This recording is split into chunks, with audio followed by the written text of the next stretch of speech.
Hey guys, I'm Neil from ConcertTech, and today we're going to talk about the iPad Pro Part 2, because I already did a Part 1, basically online, in the Consider News one, and today I'm going to talk about, is the iPad Pro worth it now, because I'm thinking, I mainly thought about this because I'm thinking about getting a new iPad, and I was thinking the iPad Pro 11-inch, with either a Magic Keyboard, the Magic Keyboard that just came out, which I did a review, which I did the video on. That video again is up above, and or the Bridge keyboard, which I also put in that video. So it's either that or the iPad Air, which is more similar to the iPad that I have, which I also did a review on. Which is up in the corner up above as well. So today we're just gonna I'm just gonna say my opinion on the iPad Pro is worth it, because the iPad Air is the same processor, just not as good graphics quality, which if you're just doing iPad stuff, like if you're not doing big video editing and that kind of stuff, you don't need the iPad Pro's graphics quality, because it's actually significant graphics quality, but the processing quality is the exact same because it's the same processor. One has the A12X Bionic and one has the A12 Bionic. So that's the main difference. Well, I'm sorry, that's the similarities of it. The difference, especially since the new ones came out, totally different camera, which for me doesn't bother me because I don't use my iPad at all with the camera, so it doesn't bother me. I use my phone, which is an iPhone 11. Use my phone, and then transfer it over to my iPad because of Apple and they're all connectivity, so I don't really care about that part. The screen is 10.5, whereas the iPad Pro, which I get, is the 11-inch, which is only 0.5 of an inch bigger, which doesn't bother me. But the thing is, that's different is it has Face ID and it has no home button, just like iPhone X or iPhone 10 and above. So that's the main difference. Now for me, like I said, I have this iPad 5 5th generation, just normal iPad 5th generation, right here. So that's what I use every day, and so it doesn't bother me that I'm gonna have a home button still and Touch ID and all that, because I use that every day. It's still a very big upgrade, because the main thing that I don't like about my iPad is how slow it is, and the bezels are really thick. Like on an Air, the bezels are really thin, and they're actually pretty much the same thickness as the iPad Pros, just the shoulder, the chin and the forehead, I guess, are a little bit thicker because of the home button style, but the sides are actually the exact same thickness. A picture will be shown right here of the video, or of the different screen sizes right here. That's a difference.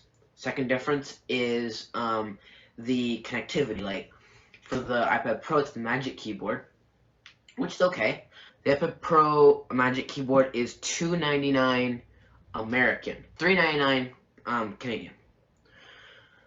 $299 American, $399 Canadian. Wow, that's how big the difference is. Yeah, that's surprising. For the 11-inch and for the 12.9-inch, it's $449 Canadian. So big difference there in price compared to the one for the Air, which is made by Logitech. It's called the Combo Touch, which is $199. That picture can be shown right here. And I like it better also just because it has a kickstand design, just like a Surface or something like that, or like the one that I have here. Well, actually, this one doesn't have a kickstand, as you can tell. It's just one thing. But that one has a kickstand and the keyboard, and you can just detach the keyboard, all that stuff, and it connects via the smart connector, just like the Magic Keyboard for the iPad Pro. Unlike a Bluetooth one, that the trackpad doesn't work the greatest, and some things just kind of are buggy. It works like that.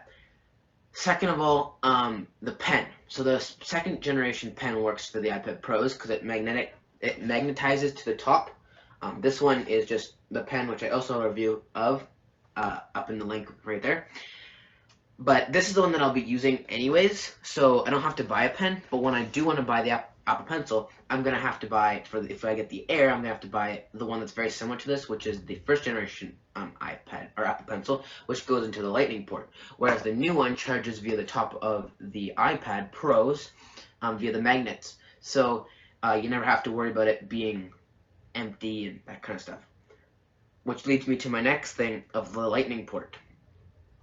So the iPad Pros have a USB-C port, and the iPad Air will have a Lightning port. My opinion of it is, for me right now, since I have AirPods Pro, which I've reviewed, the iPhone 11, which I've reviewed, all those devices that I have are all Lightning. Even my current iPad is a Lightning device. So I have a lot of cords for Lightning, and I have all of the dongles, which I don't know if you can see them right here. But I have all the Lightning dongles. Here, I'll take them out. So I have all the Lightning dongles already. This is the USB one, and this is the HDMI one. So since I have them already, if I got the iPad Pro, it would be a waste because I have to get a new cord that I could charge via like all my, and I have to carry another cord, unlike my iPad now, where I just carry basically one cord and it charges my earbuds, my phone, and my iPad. That's perfect. Same as the dongles. The dongles work on my phone and my iPad, and I do have a USB-C hub because I have a laptop, but I don't want to unplug it from my laptop, use it on my iPad all the time, and then I just transferring every time I want to use my laptop, I have to plug it in and all this stuff. It's kind of troublesome. Whereas these, I know, are only for the iPad, and the USB-C dongle goes right to my computer. So, it's nice that they gave it USB-C, but for me currently, Lightning is great actually. It's actually easier than USB-C for me. The other difference is, well, first of all, it's the stereo system. So, this iPad, which I'm used to anyways, but the iPad Air has two speakers. They're way better than these because this is old, but only two speakers on the, I guess, right side. Two speakers on the right side, and whereas the iPad Pro has four speakers, left and right, or of bottom or top of the device, whichever way, if you're in landscape or you're in portrait mode.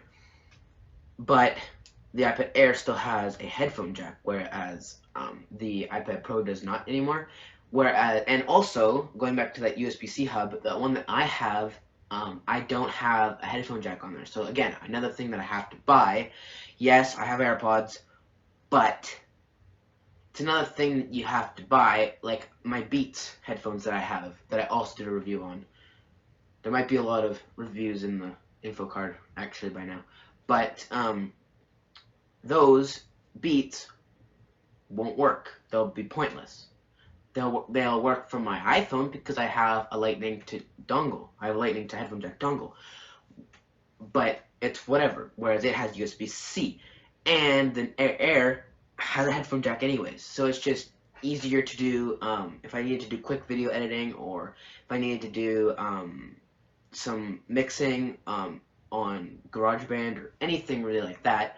My AirPods died. It doesn't matter. It's just that they will work no matter what, because it has a headphone jack. I know headphone jacks are dying. My iPhone doesn't have a headphone jack, that kind of stuff. But it's still nice to have it on an iPad that you're trying to use, at least at school or at work or wherever you're going. For me, it's at school. I use my iPad every day because my laptop is just too big and too heavy to carry around school. An iPad is super light, super small. It's easy to just use and go around school. So a headphone jack is always useful because you never know what you never know what that class is going to have you do with your device or with whatever. You never know. So that's this is, like I said, this is kind of like a little rant of what you should get. If you think that the iPad Pro is for you, be my guest.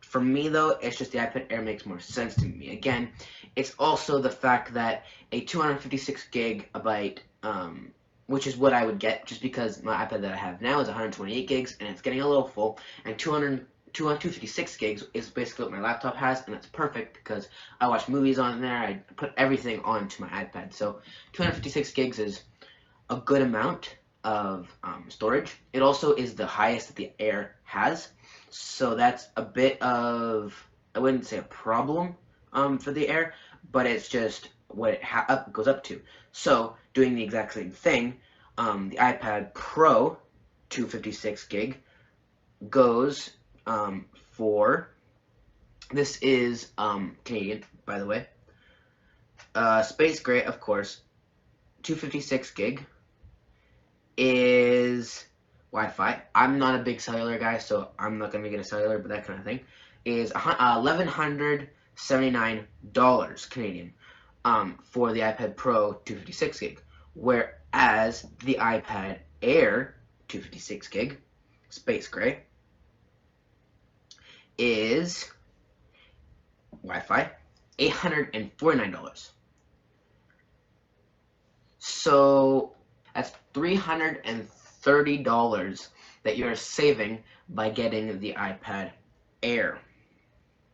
So it's hard to see which one you want. You know what I mean? Like it's hard to recommend the iPad Pro when it has the same processing powers and all that stuff. I mean, yes, if you want the new of the new and you want the Face ID, you want the special stuff, you gotta pay the price. But if all you use your iPad for is basically an iPad or a computer for school, like I do, a cheap iPad Air is all that I need, because this is even all that I need.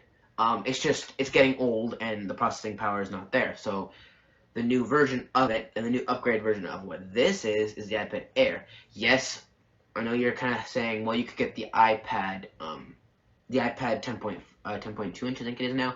The newest iPad regular, which is the 7th generation. Yes, I could get that, and it's even cheaper.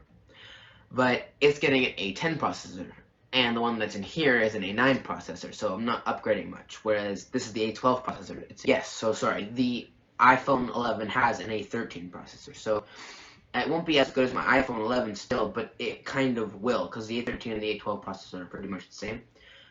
So that's basically where I'm at with all that stuff, and I wanted to make a video of it because, I mean, why not? I mean, letting you know. And if I do get a new iPad, I will do a full-on review of it, actually, and I'll only do the review once I get a case and I get all that stuff for it. But once I get all that stuff for it, I will let you know, and I will make a video on my impressions of it, and if it was worth it to get it over an iPad Pro, or if I get an iPad Pro, if it was worth it over the iPad Air, and vice versa. Thank you for watching. Check that video right there. That is the last video we did.